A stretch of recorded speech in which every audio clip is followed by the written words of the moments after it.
दोस्तों, बिहार की राजनीति में जिस तरीके से नीतीश कुमार सोच रहे थे कि सीएम तो मैं ही हूं, बीजेपी ने सीएम मुझे घोषित भी कर दिया है, अमित शाह, विजय सिन्हा हो चाहे सम्राट चौधरी हो, सब ये कहते हुए कह रहे 2025 का बिहार का विधानसभा चुनाव नीतीश कुमार के नेतृत्व में एनडीए लड़ेगा।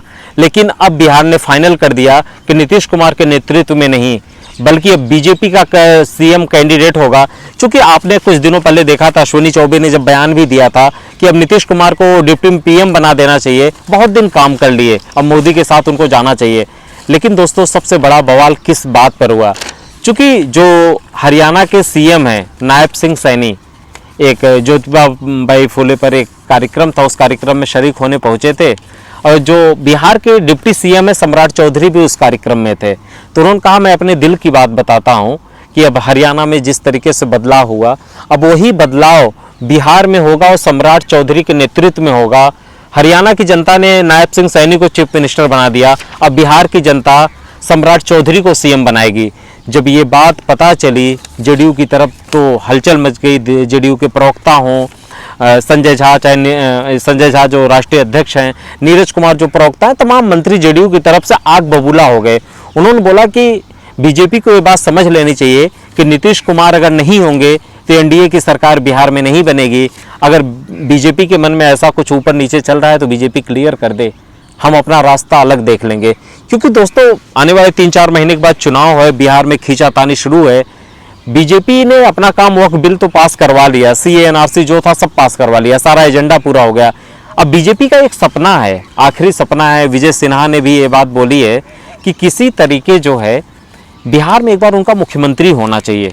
अब उस मुख्यमंत्री बनने का सपना कैसे पूरा होगा, देखना ये दिलचस्प होगा। क्योंकि अब मुझे ऐसा लग रहा है कि एनडीए और बिहार में बहुत बड़ी टूट हो गई है।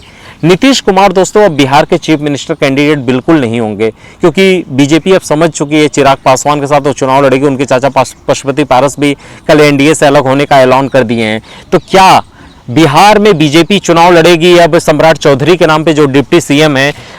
अगर नायब सिंह सैनी चीफ मिनिस्टर हैं, कोई रोड छाप बीजेपी के नेता नहीं, अगर उन्होंने बोल दिया कि बिहार का नेतृत्व अब सम्राट चौधरी करेंगे, जेडीयू को भी ये बात समझ में आ गई है कि नीतीश कुमार की अब वो पॉपुलैरिटी नहीं रह गई है। अगर बिहार को जीतना है तो बिहार को बीजेपी में अपने दम पर चुनाव लड़ना होगा।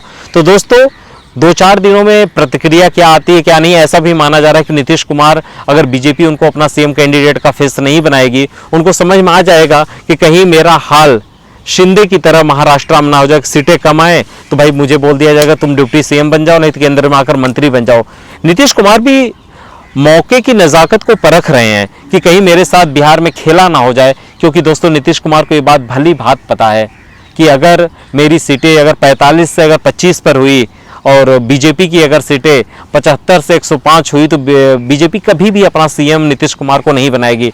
तो ना नीतीश कुमार तब घर के होंगे ना घाट के होंगे। इसलिए जेडीयू आने वाले 24 से 48 घंटे में बड़ा फैसला लेगी और एक कंफर्म कर देगी कि जेडीयू नीतीश कुमार जो बीजेपी के साथ चुनाव लड़ेंगे या फिर जेडीयू का रास्ता अलग होगा। कमेंट सेक्शन में आप बताइएगा, क्या नीतीश कुमार के साथ बीजेपी बिहार में खेला करेगी या फिर बिहार में नीतीश कुमार बीजेपी के साथ खेला करके फिर तेजस्वी यादव के साथ आएंगे? कमेंट सेक्शन में अपनी राय दीजिएगा।